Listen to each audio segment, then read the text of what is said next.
saudaraku? Saya sangat suka cita kalau saudara punya buku tabungan, ya, deposito, ya, atau buku tabungan.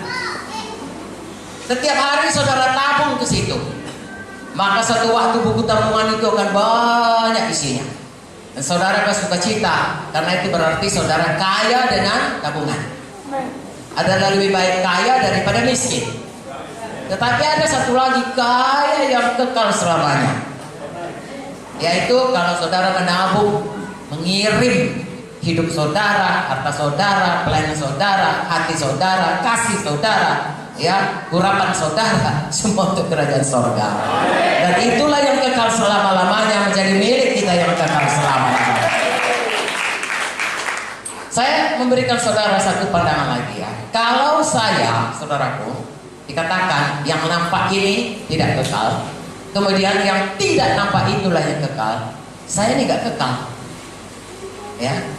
Begitu saya mati, saya akan terurai kembali menjadi tanah. Saudara tidak lihat lagi saya tidak kekal. Semua kita tidak kekal.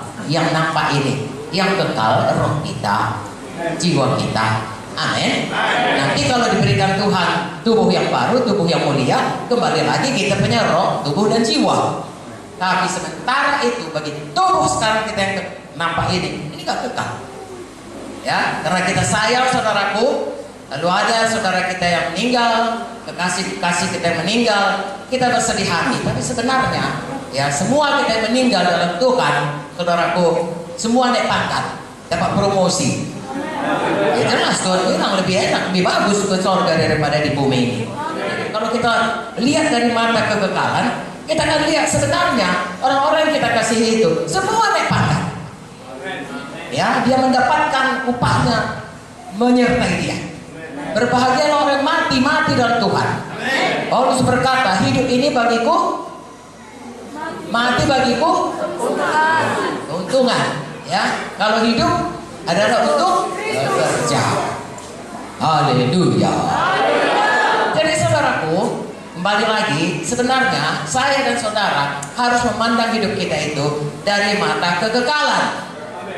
Sebab apa yang kita lakukan di dunia dalam kurun waktu umur 70, 80 tahun, katakanlah 120 tahun, itulah yang akan menentukan nanti bagaimana kita hidup dalam kekekalan. Saudara tahu dalam Matius 12, apa yang kita katakan harus kita pertanggungjawabkan. Haleluya. Juga dikatakan saudaraku dalam buku 2 Korintus 5 ayat 10, apa yang kita lakukan harus kita tanggung jawab. Dan jauh lebih dari itu, Tuhan melihat jauh ke dalam hati. Jadi saudaraku, kita ini selama hidup, hati kita, perkataan kita, perbuatan kita harus kita sungguh-sungguh terhadap Tuhan, supaya seperti Daud, Tuhan menemukan kita ini orang yang berkenan kepadanya, karena selalu melakukan kehendaknya.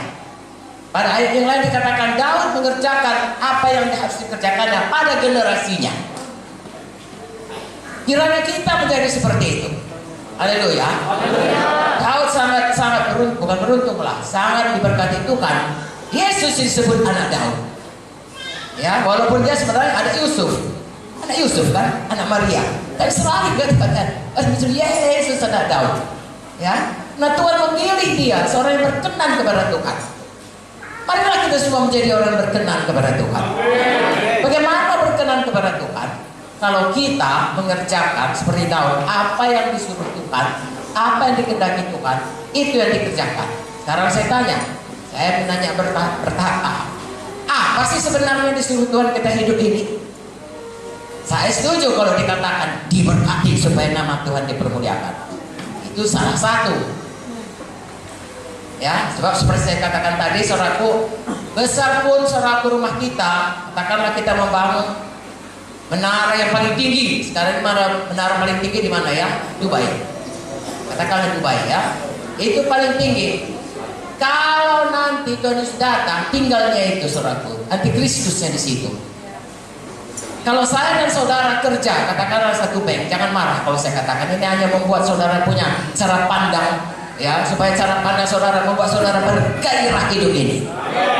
Ya, saudara kerja satu bank, saudara kerja luar biasa, sehingga saudara bisa memajukan bank itu dari satu bank jadi dua bank. Bank yang ini tadi yang kecil, sekarang udah tinggi, bagus sekali. Saudara diangkat jadi general manager atau apa saja namanya, bagus sekali. Tapi kalau hanya kepada itu saja pengharapan kita orang paling malang. Mengapa? Karena itu akan tinggal semua, kecuali saudara transfer ke sorga untuk melakukan pekerjaan-pekerjaan kerajaan sorga. Kalau tidak, itu akan tinggal semua dan akan dipakai oleh antikristus. Nah, begitulah kira-kira. Itu sebabnya saya dan saudara harus bersungguh-sungguh hati mengenal kehendak Tuhan. Sebenarnya untuk apa kita tinggal di bumi ini? Kalau pikir-pikir saudaraku, kalau memang hanya untuk diberkati, kalau memang hanya untuk ini, untuk apa toh diberkati pun nanti tinggal juga semua. Kalau dipikir-pikir kita ini, oh selamat adalah untuk supaya kita diampuni dosa, supaya dapat rumah. Kenapa tidak sesudah kita selamat langsung meninggal? Kenapa malah yang sakit disembuhkannya, yang harusnya mati dihidupkannya, yang terikat dibebaskannya? Karena ada maksud Tuhan dalam hidup kita masing-masing. Dan maksud Tuhan itu adalah rencana untuk kekekalan. Makanya dikatakan Tuhan, cari dahulu kerajaan Allah dan kebenarannya. Makanya dikatakan Tuhan, pikirkan perkara-perkara yang di atas. Haleluya. Makanya dikatakan Tuhan, kasihilah Tuhan Allahmu dengan segenap hati, segenap jiwa, segenap akal budi, segenap kuatmu. Ada rencana Tuhan kepada kita.